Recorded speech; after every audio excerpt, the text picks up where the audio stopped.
Apparently, the chairs of the organizing committee, Professor Rice and Dr. Miriam Offer, were looking for a common denominator for the speakers of the opening session.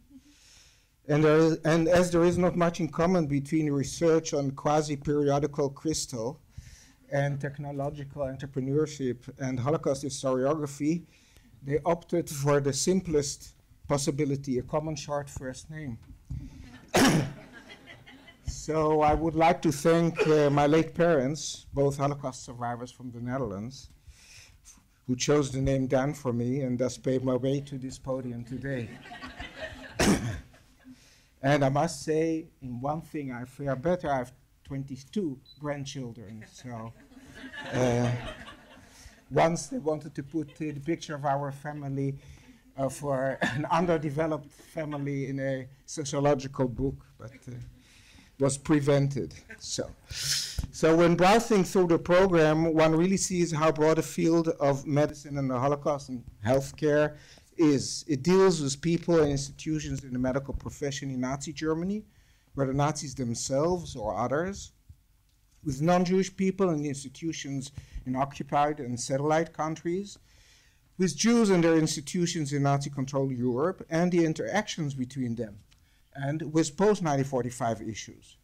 The topics cross these domains. There are the medical, ethical, and religious challenges, organizational aspects, longue durée backgrounds, whether social or conceptual, post-Holocaust trials and implications, the dimensions of perpetration, rescue, and resistance, factual knowledge about specific diseases, whether physical or mental, and much more. And all this while relating to many countries throughout the European continent and beyond. And in principle, relating to the medical profession at large. Indeed, this is an enormous scope. The program shows clearly the enormous interest in Holocaust-related topics from the perspective of both medicine and history. I don't know who among the two is the bride and who is the bridegroom in this marriage. In any case, I'm coming from the historian's side, and moreover, from that considerable group which did not do research on medicine or healthcare during this period at all. That is, I'm an outsider. I have dealt with a variety of other topics, but I'm especially interested in historiography, and it is from this perspective that I want to reflect on the place of medicine in the existing overall depictions of the Holocaust. Historical research on National Socialism medicine is, of course, not new.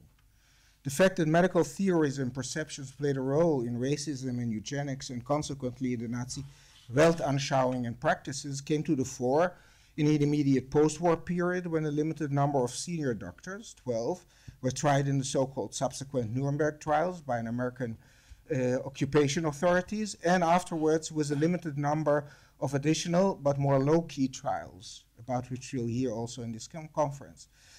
This caused this issue to find its way into some post-war studies and publications. The emphasis, however, was on the criminality and unhumaneness of the personalities involved, which limited the discussion and prevented it from tackling broader conceptual aspects from the perspective of historical analysis.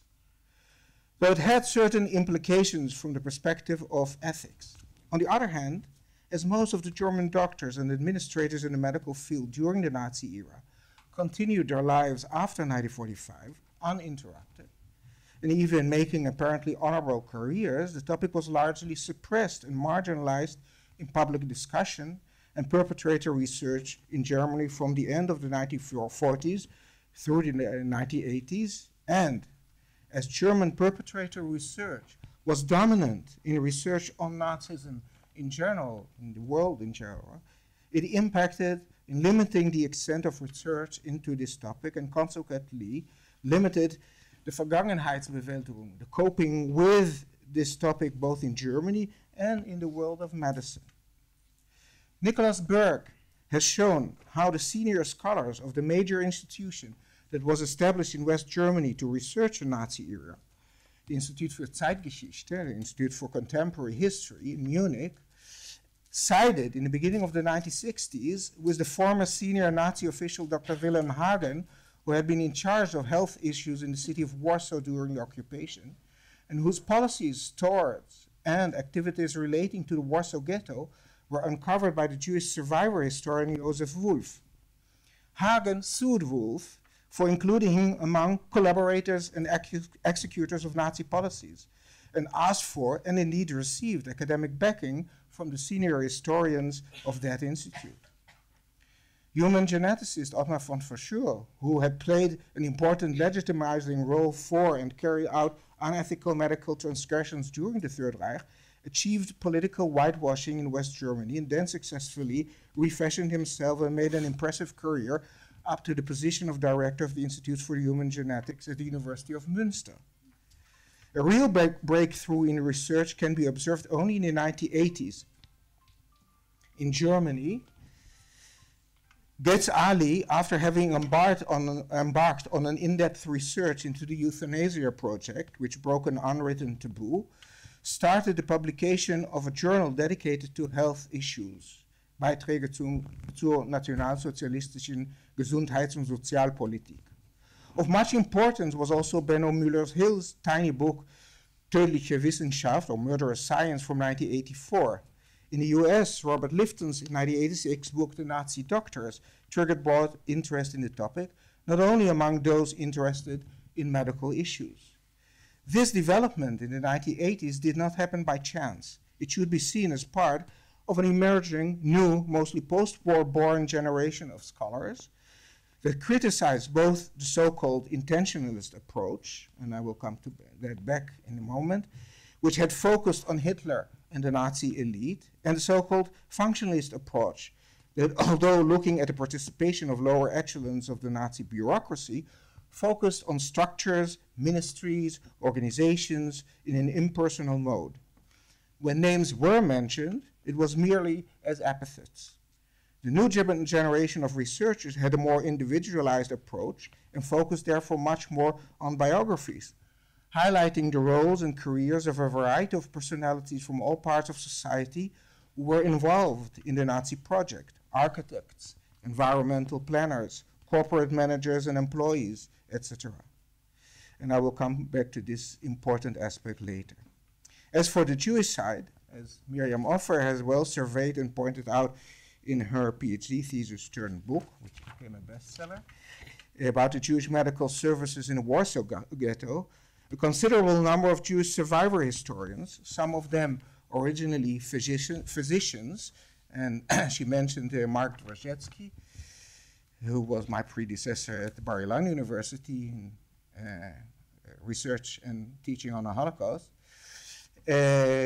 also wrote studies about medical issues during the Holocaust. But this remained fragmented and occasional, and the interest declined after the first surge until the late 1980s, when interest started to grow again. But only since the turn of the centuries, a real upsurge in research can be observed. In a most recent issue of the periodical of the Dutch Historical Society, which is dedicated to medical history, and I just got it a week and a half ago, so I can quote from it. The editor stated, and I quote, "In the past, writing medical history was principally the domain of the medical profession, but to date it's mostly carried out by specialist historians. This has led to placing it in the political, social, and cultural context.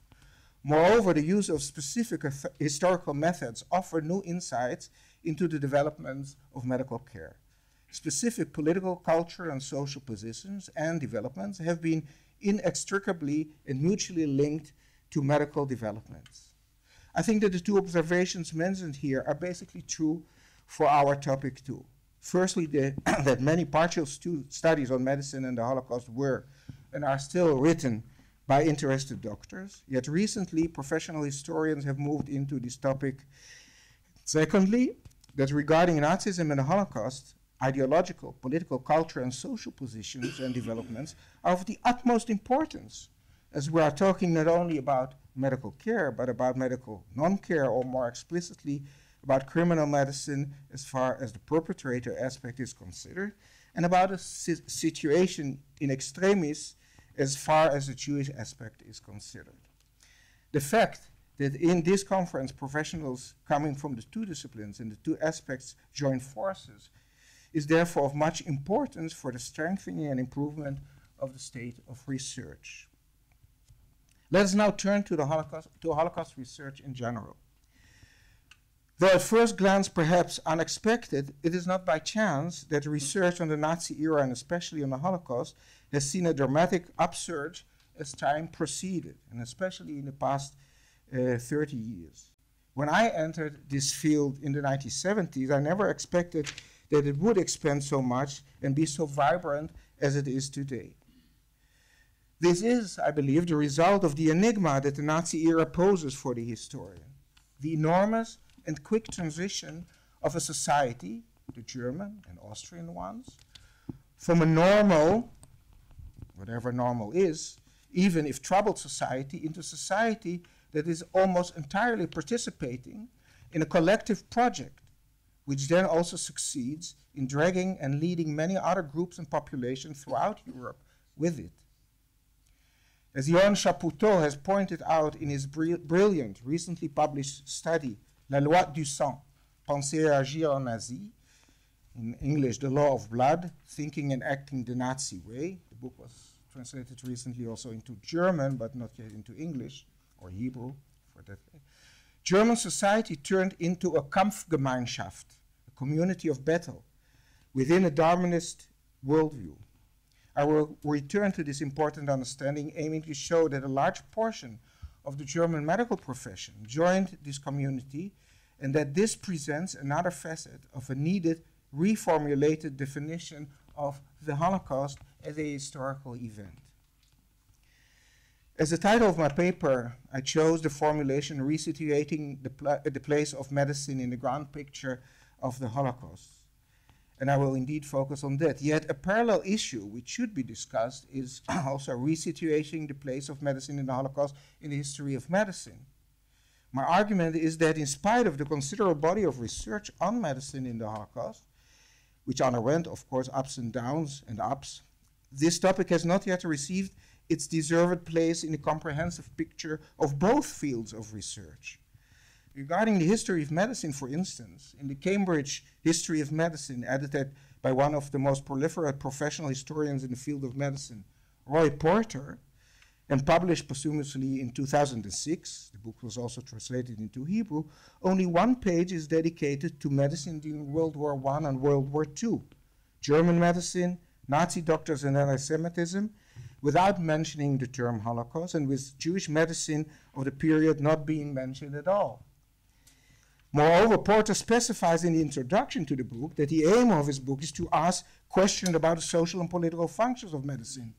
And yet, this is not really tackled in the case of Nazi medicine beyond some general statements, such as that German doctors, who were viewed as the exemplary expression of science, supported Nazism enthusiastically and benefited from the persecution of the Jews, and that German medicine embraced racial doctrines to justify anti-Semitism and carry out experiments on prisoners.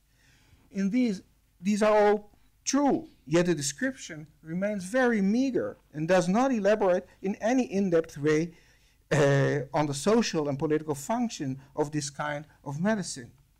The bibliography, the further readings of Porter's book, does not mention even one study on this period. But as said, my interest here is mainly in the representation conceptualizations of the Holocaust, as can be found in comprehensive studies of the Holocaust, that is, in the attempts to present a comprehensive picture of this event. These books are important because they are used as handbooks or textbooks in university teaching, serve scholars who carry out partial studies, and are read by large audiences of interested lay people. Also, many of those researching medical issues during the Holocaust lean on one or two of those studies for their background, that is, the general context. So how does the medical profession perform in these presentations? In most of them, the medical profession and healthcare as such are in fact entirely ignored. Of course, one will find a sporadic mentioning of certain medical issues, such as Mengele's experiment, the euthanasia program, or sterilization practices of Jews in mixed marriages, or the specific mentioning of some persons who were also medical doctors, but that is all. In most comprehensive Holocaust histories, medicine is either a marginal issue or entirely ignored. That is, it is not considered to be an essential aspect of the overall story. That is the case with the influential studies by Leon Polyakov, Gerald Reitlinger, Lucy Davidovich, Leni Achil, Daniel Goldhagen, Sol Friedlander, and the most recent ones by David Cesarani and Christian Gerlach. In Judah Bauer's very popular handbook for university teaching history of the Holocaust, and similarly in a series of other concise handbook histories, this attitude repeats itself. A slightly different picture can be found in two early comprehensive studies. In the almost forgotten study by Joseph Tenenbaum from 1956, Race and the Reich, a considerable portion of the book, part 3, was dedicated to racial medicine. Tenenbaum stated that more than any other science or art, medicine has a social conscience. Its power to heal cannot be divorced from the power to hurt. Both life and death are in the hands of the physician, and the gulf between iatry, that is medical treatment, and idolatry, and between medicine and quackery is too narrow for comfort. National Socialism came into a tumultuous world with the aim of destroying the very foundation of an ancient civilization. But in no field of professional life did this demoniacal force demonstrate greater power for evil than in the medical profession. The Nazis prostituted law, perverted education, and corrupted the civil service, but they made killers out of physicians, end of quote. Tenenbaum pointed to the pre-1933 infiltration of National Socialism into medical associations and the reorganization of the medical sector in Germany after the Nazi rise to power, and its fusion with racial ideas through compulsory retraining of doctors. But a major part of the discussion, 75% of the text, is dedicated to two issues only: the euthanasia program and the dispatching of its experts later to the East and the sterilization. So that's one topic, and the other one is the sterilization of non-Aryans. Altogether, this part on medicine constitutes 2% of the entire book and is, on the one hand, very emphatic about its importance, which is emphasized through the placing of it as a separate part among the other major parts, which build up the overall structure of the book. On the other hand, it's very uneven. It also depicts a picture in which the Nazis changed the profession and do not tackle the question of initiatives and pulses coming from within the profession, from below. This approach, of course, can be understood when considering Tenenbaum's main source for his observations at this early stage of historiography, the Nuremberg trials documentation. But from the perspective of today, this is, of course, a problem. Raoul Hilberg, in his influential book, The Destruction of the European Jews, first published in 1961, then constantly amended in later editions and translations, but without changing the overall conceptualization, dedicated a minor paragraph to medical experiments at a late stage of the discussion in the chapter on killing center operations. This paragraph comes together with paragraphs on labor utilization and confiscations. That is, it constitutes an aspect of the material benefits that the Germans could extract from the annihilation centers phenomenon. That is, it has a place, but more as a byproduct, a benefit from other developments. But after Tenenbaum and Hilberg, the topic disappears from this genre of comprehensive studies for several decades. It is very influential, though in my eyes extremely problematic, study, Modernity and the Holocaust from 1989, the sociologist Zygmunt Bauman, who to a large extent based himself on Hilberg's conceptualization, claimed that the Holocaust, in his interpretation, a modern genocide, was a rare yet significant and reliable test of the hidden possibilities of modernity. And he continues, it is difficult and probably impossible to arrive at such an idea of genocide was a purpose, a grand vision of a better and radically different society, without the entrenched practice of medicine, both of medicine proper, aimed at the individual human body, and of its numerous allegorical applications, with its model of health and normality, strategy of separation, and technique of surgery, end of quote. This is an interesting observation, but one that is relating to the idea of medicine as he perceives it, a generalization made without really dealing with the realities of the period and the profession as it acts in the period. Let us look upon the comprehensive picture from yet another observation point, the major schools in perpetrator research, which I mentioned already before. Their interpretations impacted on comprehensive studies and most of the other literature.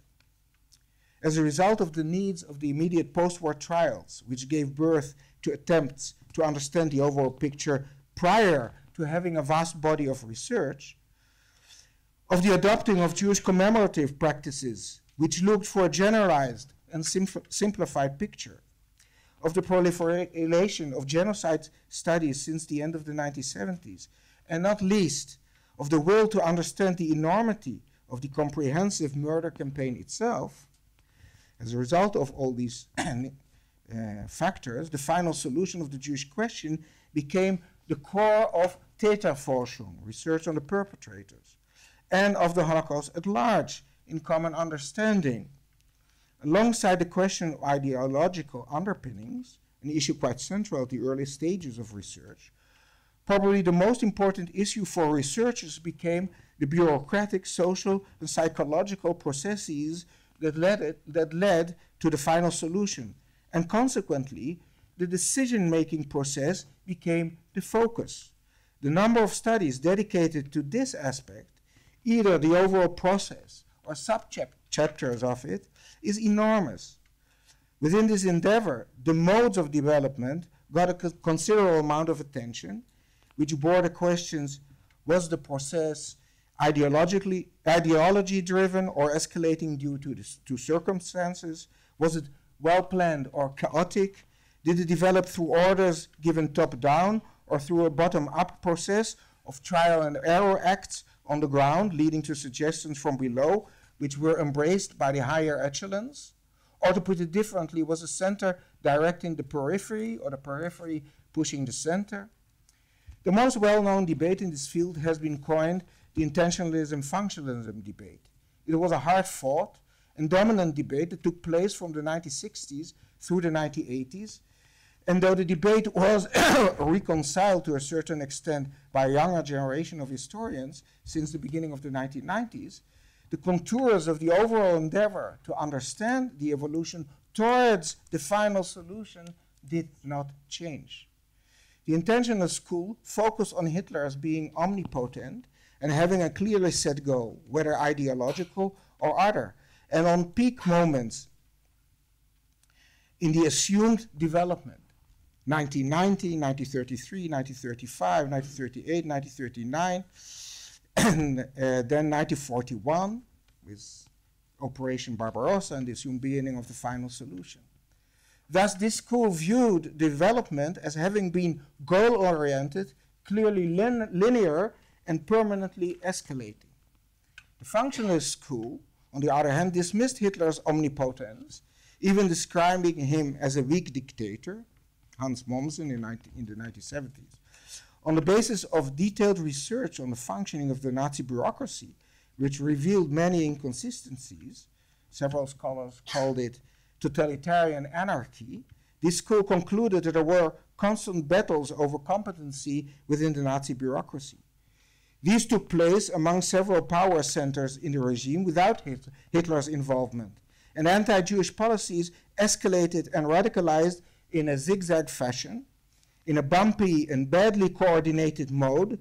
Because of that, yet, and this is the most important thing, as a result of the radicals, mainly the SS, gaining the upper hand in the competition among the broad array of directions that bubbled up in the beginning stage of the stages of the Third Reich, the milder options were eliminated or vanished gradually, and the process ended up in 1941 with the final solution. And this is to show you that it narrows down the development into one point, which is the major interest of scholars. Hilberg, in his already mentioned study, held a middle position, though claiming, like the functionalist, that the final stage of annihilation was not a set goal from the outside, and though focusing on a bureaucracy as what he called the machinery of destruction that caused anti-Jewish policies to escalate towards the final solution, Hilberg nevertheless viewed the mode of development, like the intentionalist, as being linear and having 4 consecutive stages: definition, expropriation, concentration, all belonging to destruction process 1, and an annihilation, which was subdivided into mobile killings, killing units, and killing centers. And these terms are deeply entrenched in Holocaust research. Indeed, as said in the 1990s, various scholars went beyond the sharp intentionalism-functionalism divide and proposed a more integral view.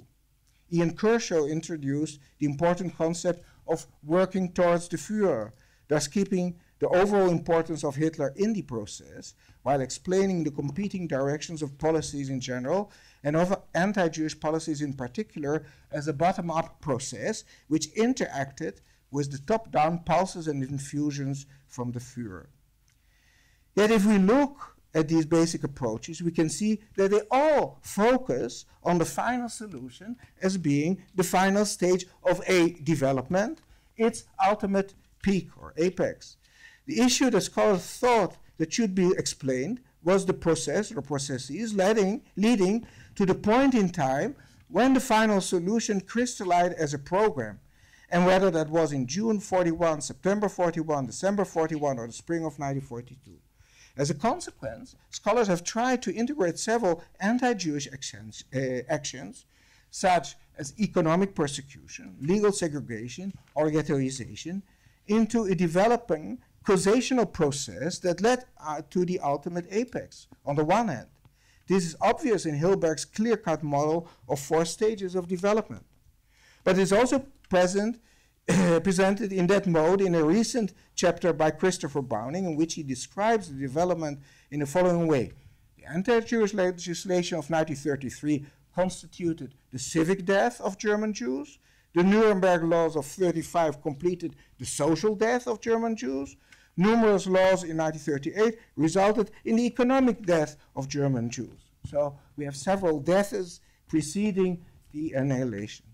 On the other hand, scholars neglected or disregarded a whole set of activities that could not be interwoven into the process leading to the murder campaign. The functionalists, for instance, did not pay much attention to cultural aspects of persecution, such as anti-Semitic stereotypes, and the non-policies in the 1930s regarding the Jewish religion did not seem to be an issue to be studied at all, even if historically anti-Semitism had seen the Jewish religion as being a central target. Consequently, there is an interesting situation in the state of research in which we have a considerable number of partial studies which reveal a wide range of anti-Semitic activities in the Third Reich, but they are not interwoven into that section of research that attempts to present a comprehensive picture of the event, a picture which has as its backbone the narrative of the evolution towards the final solution. Medicine and health care is one of them. When it is mentioned, as said, only by a minority of scholars, it appears as either in a very vague and general way or as a subsection of the implementation of other factors, such as the horrible health conditions within ghettos or the criminal medical experiments on life unworthy of life in annihilation camps when these people were about to be murdered anyhow. So here I come to the reformulated understanding of the anti-Jewish campaign that we call the Holocaust or Shoah, as I believe it should be. I do not claim that scholarship until now had it entirely wrong, but I think that our understanding of the goal of the Nazi anti-Jewish project should slightly be altered. The vision that stood at the heart of the entire Nazi anti-Jewish enterprise was that the world, the universe, should be totally cleansed from what they perceived as the Jüdischen Geist, idea of human equality, an idea originating in Judaism that polluted, haunted, and undermined the world in Christianity, liberalism, socialism, communism, Bolshevism, capitalism, democracy, music, art, literature, etc. Because it ran counter to the natural principle of hierarchy. Hitler proved to be a most successful transformational leader, that is, a leader who has the ability to activate people to such a degree that it changes society. People from all over the German society proved ready to be activated in his anti-Jewish enterprise because the ingredients of his vision were not entirely new, and they were usable especially because of the economic and post-World War I mental crisis of German and European society. Hitler's extreme vision vis-à-vis the Jews and the Jewish spirit was shared not only by his close entourage and hardcore Nazis, but also by intellectuals, as well as by lower echelon functionaries working towards the Führer. Martin Heidegger, the leading philosopher of the time, wrote in a personal letter, which was not open to the public and not after 1933, already in 1929, that Germany stood before the choice between the strengthening of a German spiritual life through its reconnection to the soil and, on the other side, the growing Judaization in both the broader and restricted meaning. On April 6, 1933, only 2 months after Hitler's ascendance to power, a draft concept for a law to regulate the status of the Jews, conceived by an interministerial committee, stated that the goal of anti-Jewish policy should be, and I quote, to use this unique moment to purify the German people and liberate it from the alien power which had been controlling it hitherto in its own home in overt and covert ways which were an existential danger, end of quote. Or, as security service expert Paul Zapp wrote in 1943, the Jews are, and I quote, the binding element of the obstacle front of all adversaries of National Socialism. This danger had to be eliminated, yes, exorcised entirely, thus not only creating a world without Jews, as Alon Confino has recently coined and pointed out, but also a world without any influence of the perceived threat of the Jewish spirit, not only regarding Germany, but regarding Europe and the world. The terms Das Weltjudentum, world Jewry, and Internationales Judentum, international Jewry, are revealing in this context. Scholars and non-scholars are often forgetting that the Third Reich existed only for 12 years and 98 days, and yet its success in achieving the radical transformation of society is unprecedented. When I teach this topic, I ask my students how much did it take the Jerusalem municipality to build one line of the tramway system. And it took 12 years, right? So if we compare the two.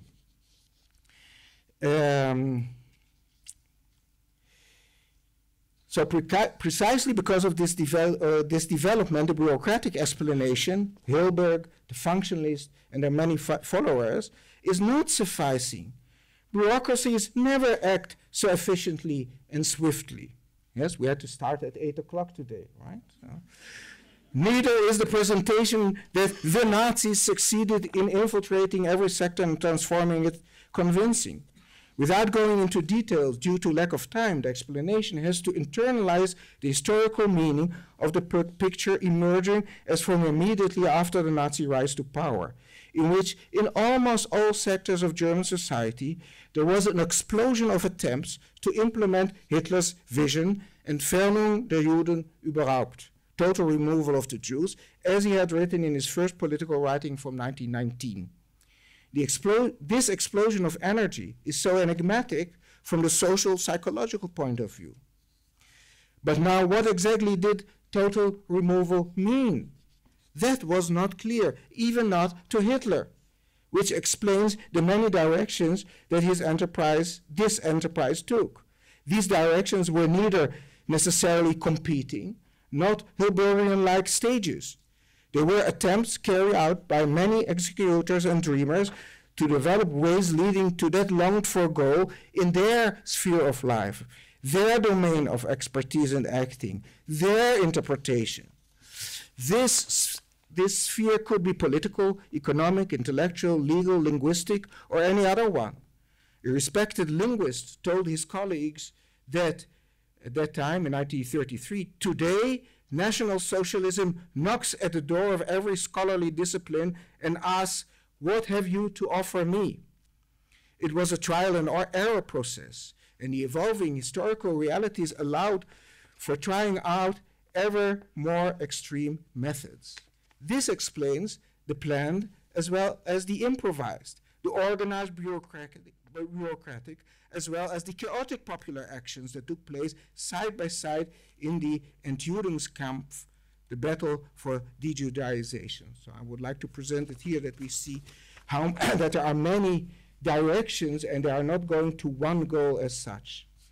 I believe that the many anti-Jewish activities taken in the field of medicine and healthcare, either by professionals, state bureaucrats, self-proclaimed or academically raised racial experts, commissioners of cities in occupied countries, etc., should be situated in this context. If voluntarily, as an expression of basic agreement with Hitler's goal to rebuild Germany and reshape the world, linguists embarked on a campaign to purify the German language from Jewish influence. Legal professors and lawyers tried to cleanse legal thinking from Jewish ideas. The economic ministries and private corporations intensely worked to expel Jews from economic life. Scientists tried to eject supposed Jewish theories from their disciplines, not only in the social sciences, but also in physics, for instance. Lower echelon officials of the Reichsbahn proposed solutions to reduce the costs of deportation. Architects provided their expertise to economically plan concentration camps, etc., etc. Then physicians, psychologists, and psychiatrists, nurses and administrators of medical institutions, and officials in the field of healthcare, as individuals and as a collective, try to do the same in their domain. With the help of Darwinist and eugenic theories, they even had a professional justification to do so. And thus they, with their tools and views, medicalized the Jewish and racial problem, medicalization meaning defining political or social issues as medical ones and in medical terms. This understanding was already proposed by Lifton regarding the killing by SS doctors and has recently been developed even more in an unpublished paper by Dr. Dani Nadav, who is with us. Yet I use it in an even broader meaning for the all-over contribution of the medical profession to the rapid changing of German society immediately after the Nazi rise to power in 1933. In a chapter on the ethics of the physician in his above-mentioned study, Johann Chapoutot brings several citations pointing to the changing understanding of the role of medicine in the new situation. Gerhard Wagner, the co-founder, and as of 1932, leader of the National Socialist German Physicians Federation, and the first Reichsärzteführer, that is the Reich Doctors leader, explained that in the past, being a physician was a private matter of the individual. Today, this has changed. Being a physician is serving the German people. As such, the physician was also an engineer and a biological soldier, as Hans Reiter, department director of the Kaiser Wilhelm Institute of Experimental Therapy, explained already in 1933. And indeed, as can be seen from the practical behavior of a large percentage of those active in the German medical sector throughout the period, many individual doctors and professional health organizations embraced this view, and as the total removal of Jews and the Jewish spirit were at the heart of the battle to be fought, in order to create a healthy future for Germany and the world, they used their expertise and tools to achieve that goal in their domain, but also, when needed, in the service of other soldiers, such as selection in the camps. From this perspective, the medical experiments were indeed horrible extremes of behavior, but for the success of the Nazi regime in general, the daily behavior was probably of more importance. There is another aspect to the topic of medicine during this period, the encounter of perpetrator medicine with Jewish medicine. Precisely those physicians who serve the perpetration machinery at the daily level, especially in the deportation process and in concentration camps, also made use of Jewish doctors, thus expressing their evaluation of the professional abilities of those doctors. In the segregation process of Jews, first and foremost in Eastern European ghettos, German authorities also counted on the ability of Jews to establish their own healthcare system, which would be good enough to prevent epidemics. That is, there was also appreciation of and admiration for Jews in the field of medicine. Is that a contradiction?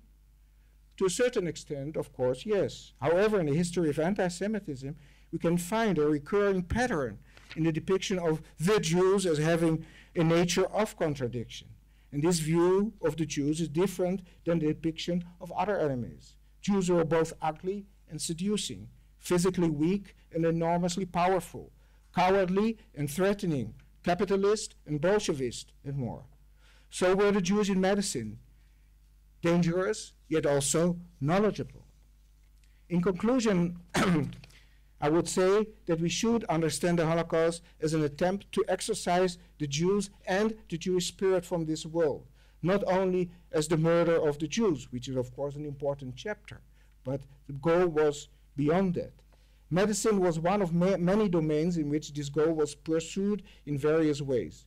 It was also a theater where perpetrators and victims from the same profession met and interacted. This understanding will allow us to better situate the different aspects of medicine in the Holocaust within the larger framework of the event. Thank you very much.